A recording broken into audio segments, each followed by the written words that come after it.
Hello, everybody. Back here to LEQ training. And this would have been still with the day one of training. We've already covered thesis. Now we're going to work on contextualization and how to properly do that. And we'll be able to kind of look at what the College Board looks for in regards to that. So what I want to kind of show you guys is a little bit from the LEQ rubric, and that way you can kind of look at what contextualization we talked in the previous video about how to write a good thesis. And again, that thesis, a lot of times there are an extent to which or the relative importance of which. So make sure, again, your thesis is developing a great claim, a historically defensible claim, good reasoning, one or more sentences. You're not just restating the prompt, and it has some type of categories for analysis like I was showing you before, and that's a point. But what needs to be in that same paragraph earlier is what we call contextualization. So let's look at contextualization. Basically, it's situating the argument by explaining the broader historical context. That could be events, developments, processes that occur before, during, or even continue after that time. So there are actually three different ways you can go with that. Okay.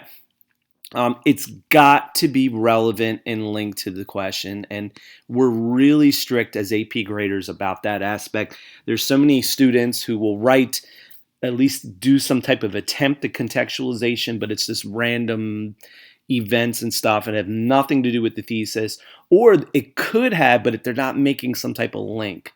And it's got to be more than just a phrase. I would probably try to go in the order of 3 to 4 sentences, and again, have it in that intro paragraph, leading and linking seamlessly right into that thesis.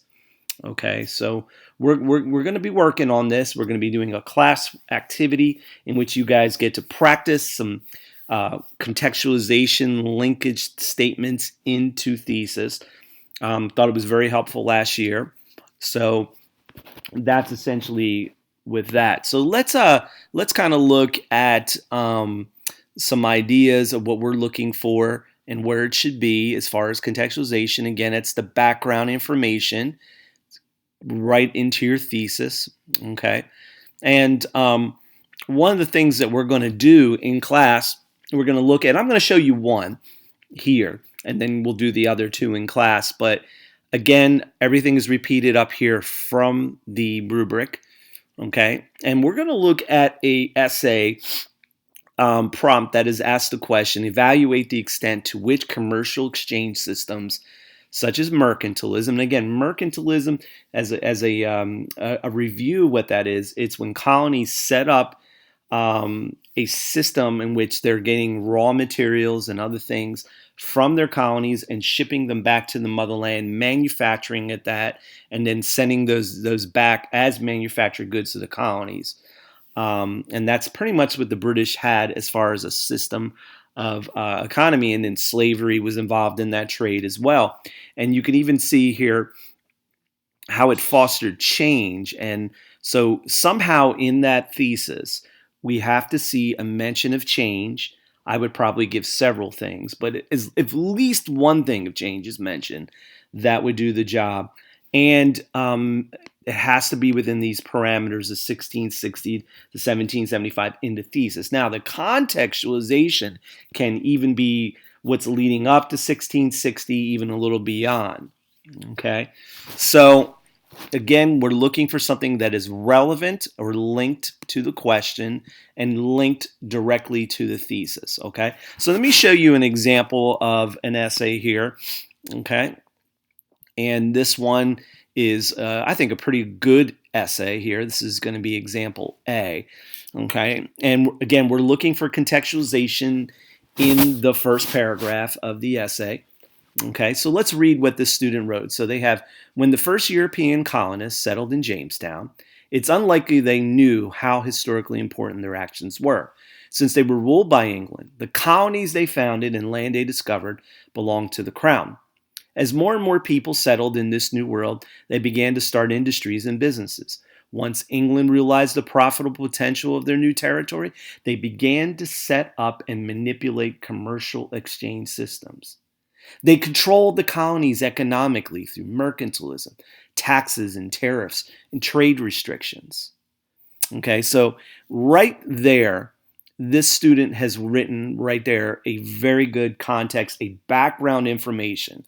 Okay, it is evidently linked because if you look at the next sentence right here is where their thesis is. They controlled the colonies economically through mercantilism, blah, blah, blah. Commercial exchange systems like mercantilism created change in the British North American economy through restrictive trade. So that's probably a good paragraph they can write about. Increased prices, another paragraph, and unfair taxes and tariffs, which ultimately led to colonial resistance through smuggling, boycotting goods, and an wow, there's a lot going on here. This kid evidently has a great knowledge of early colonial history leading into the later struggles leading up to the American Revolution. So again, starting right about here where it says commercial exchanges, here's their thesis. And this information is what's leading up to it, totally linked in because it's talking about the commercial exchange systems, even briefly describes what mercantilism is. And then here at starting at commercial exchanges, this is their argument. This is their claim. This is their thesis. This is the type of introductory paragraphs that you want to write. These are the type of contextualization statements that you want to be able to do. Great first impression of this essay. I mean, we can go on and on later and evaluate the other components of this essay, but this is an excellent example of how to write a contextualization statement linking right into a very good organized thesis. I mean, look at that. All the categories for analysis are there, and you can even see here as they got into their first body paragraph, they're getting mercantilism was established early in the colonies, a system, and they get into at first is not a big issue, and they get into some of the issues that they mention here, right here about the restrictive trade. Excellent. Okay, so this is what we're looking at, and then just briefly, if we look at 2B. And 2C, you're going to definitely see some differences in class with these types of contextualization versus that first one. I mean, that first one really sets the mark pretty high. So we're going to be working on this all year. Some of you guys definitely hit that pretty well last year, but we're going to continue to just perfect your ability to set context of your essay. Okay, so hopefully that helped. Nice short video just on context. Hope you guys have a great day.